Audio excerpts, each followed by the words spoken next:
He's speaking with Mike in the media. Frank, you had the 14-point lead when LeBron went out late in the third quarter, and it seemed like a continuation of play from Toronto for the most part. What did you see happen in those final 2 minutes and then leak into the fourth quarter? Yeah, I mean, I got to look at the tape, but we didn't play well when Bron was out of the game tonight. You know, we've had some stretches where we've been doing better. You know, I thought Talon and Melo coming back from being out, a game we're a little bit out of sync, out of rhythm tonight on both sides of the ball, and you know, we just had some possessions that didn't go our way during that stretch, but you know, it was definitely pivotal. Just LeBron's first half and passing Malone, what did you make of that moment, and can you sort of separate it from the game if possible? Trying to separate it, it's bittersweet, but you know, I think it's important to separate it. You know, this is a moment in time, you know, that you know, we can't get caught up in, you know, the pain of this loss, and recognize what an incredible feat this is for LeBron to do in the fashion that he did it. You know what I mean? He just attacked the game tonight. You know, he came in and was aggressive on both sides of the ball. Second night of a back-to-back, really playing with incredible energy after playing 45 minutes last night. And you know, just a signature performance. You know, in a game where he passes one of the greats and becomes the second all-time leading scorer in the history of the game. It's really impressive. I'm super happy for him, and it's awesome. Frank, obviously KP had a big fourth quarter and scored 16 points. What were you trying to do to defend him, and was there any thought to maybe throwing in Dwight or doing something else with? Well, Dwight hadn't played all night, and we were beating them all night with our switches. You know, he was able to capitalize down a stretch, you know, against the switches, making some tough shots. We gambled on one, you know, and he was able to get to the basket, and we changed coverage, and he hit a pick and pop three. That's what you know, he's known for. That's what he's capable of. You know, he creates that type of mismatch problem.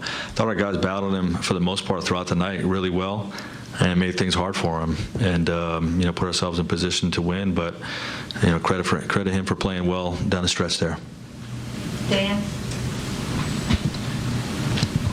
Frank, I think it was the other night where you said you're not sure where this team would even be without kind of what LeBron has done offensively. It seemed like in the first half, again, this was more just a little bit of everything from him. Just over the course of this season, have you sort of been able to, again, in separating everything, sort of marvel at just like the all-around arsenal on the offensive end and the way that I always have. This year's no different. You know, the fact that it's later in his career and he's still doing it at this level is, you know, is different. And you know, obviously the way he's continuing to evolve his game with the deep shooting, you know, the turnaround fadeaway jump shot that Kobe and Michael had later in his career, and how he's growing as a receiver. You know, that part is special. But it's just you know, this is an incredible game, incredible season, and I don't know where we'd be without him. Yeah. Lakers end their 4-game road trip on Monday when they take on the Cavs. Tip-off is set for 4 p.m. and our pregame coverage starts at 3 with Access Sportsnet Lakers right here on Spectrum Sportsnet. We've got more to come. Hello and welcome to Access Sportsnet Lakers, driven by your Southern California Honda dealers. I'm Chris McGee, joined by Robert Ory, Allie Clifton, Mike Bresnahan. Big Game James has the night off. We'll hear from Mike Trudell in the locker room in a little bit. The Lakers lose a 14-point lead late in that third quarter. They built up a 16-point lead in the first quarter. Looked like they might cruise to the short-handed Wizards, and spoiling one of the great moments of this year for this Laker team. LeBron James passing Karl Malone and moving into that #2 all-time scoring leader list. But Rob, Allie, Brez, Stu said it best at the end. Another late Laker collapse and a lesson to be learned. You have to play the full 48. And when you have a team on the ropes in the NBA, you got to put them away.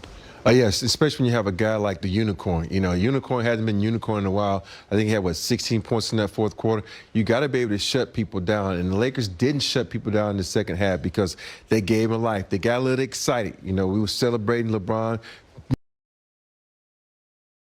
Basketball game, getting a streak. You only won one game on the road.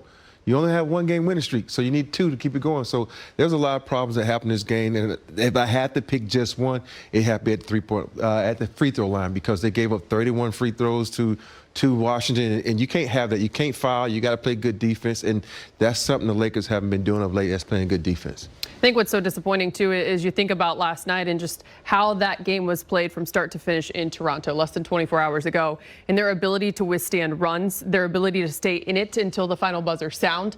And then tonight to only put together really 2.5, 2 3/4 of a game. I think it just goes to show, as we've talked about, too, it's been a long time since the team has won back-to-back games, which tells you when you are not a part of a team that has the body of work, the experience, the cohesion through said experience, you can't take possessions off. You can't take opportunities off. When you have and build a 16-point lead, the mentality must be to keep the foot on the gas and take every possession as if it's an opportunity to grow together. And tonight, though it happened in just the fourth quarter after what looked pretty good for much of the game, this is the result, and it's not one that's easy to sit with. Yeah, you know, the offense really faltered down the stretch. I mean, first 3 quarters, 36 points, 31, 32, and then 20. I mean, it really fell off a cliff in the final 12 minutes there. Looked a little fatigued on the whole as a team. Got to beat up the defense, too. I mean, the Lakers shot 53% on the night. And they really, as you see, 69 points in that second half. That's just unacceptable. You're not going to win too many games. We've seen the Lakers continually give up these big halves. A lot of times it's the first half. This time tonight, the defense really got hit hard in that second half. Lakers fall to now half a game ahead of New Orleans for that 9th place spot in the West. See what happens there. Rob, last night felt good. I mean, none of us got too up about it, because I think we were saying today in the pregame show, well, they need to back it up. There hasn't been a back-to-back win since January 7th, so we're not going to celebrate much. But the way they won that game last night, the resilience, the coming back, Russ having his huge moment, and then you build up that 16-point lead, things started to look good. When you look at this Wizards team, 7 players in double figures, Satoransky, Avdija, Gafford was 17. Those 3 guys was 16 or more. It's frustrating. It's frustrating because you look at those guys and you look at Kuz not playing, Bradley Beal is not playing. It's a back-to-back for them also. There's a lot of scenarios that's going on that you expect this Laker team to come out and fight the good fight.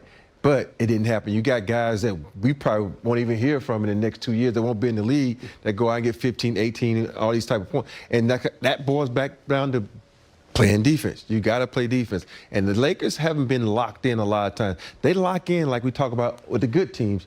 You got to lock in with every team, not just a good team. And you got to respect every player, because every player in this league can score or they wouldn't be in the NBA. And Allie, I think we were all excited because we knew what was coming. LeBron was going to be in that wall right there. It was going to be a nice walk-off interview. We were going to celebrate a great moment. But Kristaps Porzingis...